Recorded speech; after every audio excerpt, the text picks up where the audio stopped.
for Northwest Minnesota, it's different. It's not different from where I grew up in the South, but it's different for Northwest Minnesota. And so in terms of having like a high rate of poverty and, sort of these challenges of being closed off, in terms of the response to the shooting, was it very internal? Were there outside resources brought in sort of kind of in that immediate, let's say the first few days or weeks? What did that kind of look like? The first bit was, so they were, because one good thing, because they were closed, they were able to keep the media off. They could shut, there's just a few entrances into the, roads that go through the reservation. So they were able to block those off in the immediate. So that was good. The down part of it is they, handled it themselves.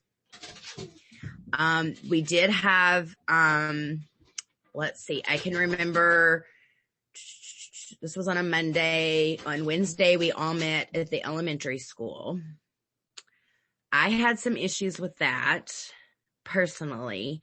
But then in talking with my students, they felt different. I'm just going to be honest. Oh, yeah. Our principal enjoyed the media attention. He did. It was on that Wednesday. He gave me a card from somebody from NPR, which is our Minnesota Public Radio, and said, "Hey, you need to call them and tell them what happened." And I'm just thinking, okay, you know what? Fuck you. So, but I was just so numb. And I should say on a personal note, my sister is a therapist. So therefore, I immediately the next day after the shooting went to my primary care doctor. And she immediately, I think within a week, I was in therapy. Now, that was my own personal, which was good. What they provided to me was a shit show. They brought in from the U.S. Army or people like that, trauma counselors. The reason that was hard, they were only there for a few weeks. And there's so many students. And so many times I had to go in and they was like, "Oh, you're that teacher. Can you tell us what happened?" And there was no bonding. So I would go in and kind of tell what happened. Then they would say, "Okay, good. We can use this to help some of your students." So then some of my students would go in and then, by the time they wanted to go back in and talk, it was a new counselor. And so then it was like, "Missy, can you come back in and tell your story again?" And so that is why a lot of my students quit therapy right away, because they told me, they're like, "Dawes, it's too much. It's too much." So while I appreciated the thought, it was not helpful. The other thing that was not helpful was when all the there was a survivor. I don't even remember who it was. It was from Columbine. I know they meant well. And I think my students appreciated it, but they were up as soon as it happened.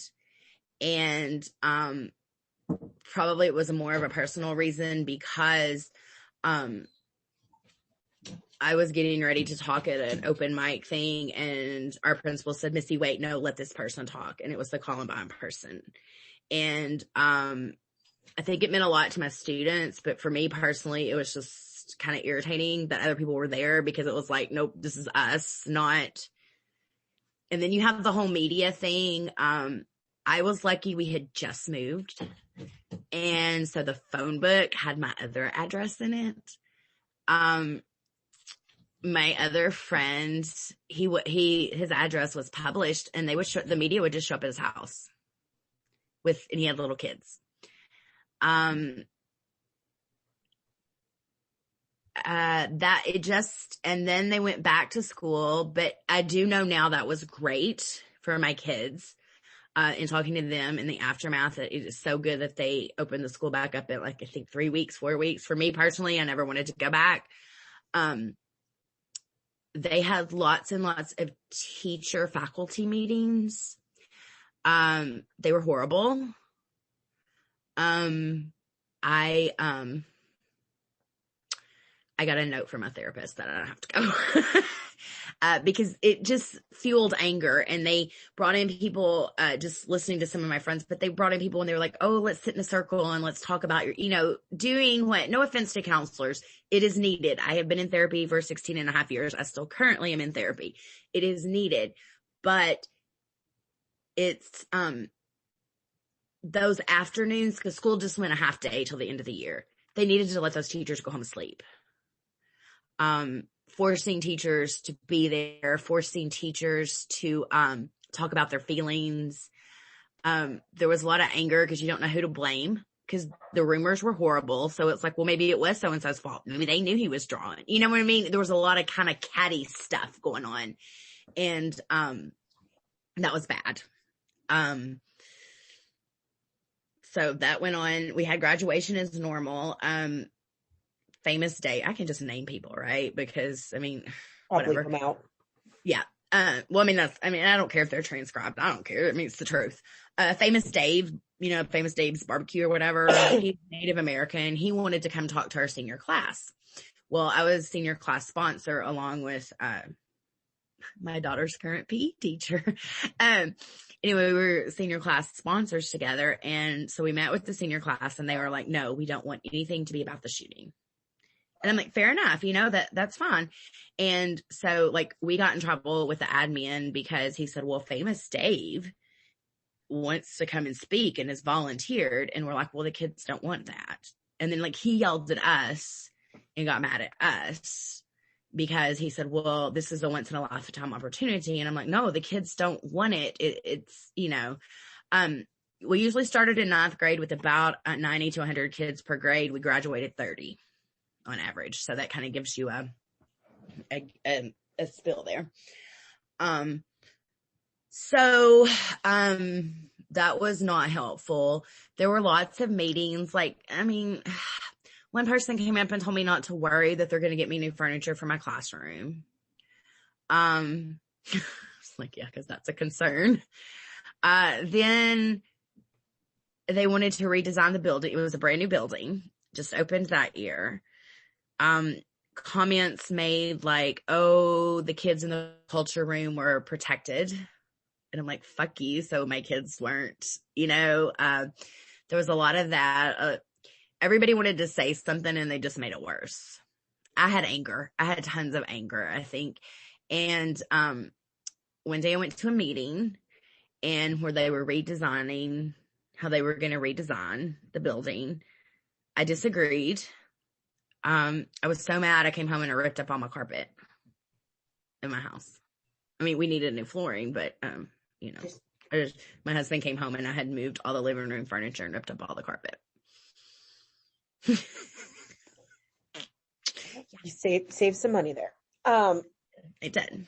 So I want to kind of ask, and I know that details might be a little fuzzy, and I'm not necessarily, I don't want to pin you down to any time frames. I guess there's a couple things I'm picking up there. From how you're describing it, it seems like a lot of the focus was on the students and you were sort of an afterthought. Is that is that a fair kind of takeaway? Yes. That's a fair takeaway. They did not take care of the staff. I don't think they took care of the students either. They didn't know what to do. So they hid behind their culture. Can you describe that culture a little bit and how that kind of came into play? Yeah, because what irritated me, and I am a spiritual person, and they are too, and that's fine. But sometimes you got to have real help, from trained professionals. And so what they did is they shut it down and did not let anybody that is a professional in the area help. They, said, you can just go do this or go do that, and that will keep the spirits away and you'll be fine. And that's not how it has turned out to be at all. I think that's one thing that really irritated me is instead of addressing the issues, calling a spade, they hid behind their culture. And it was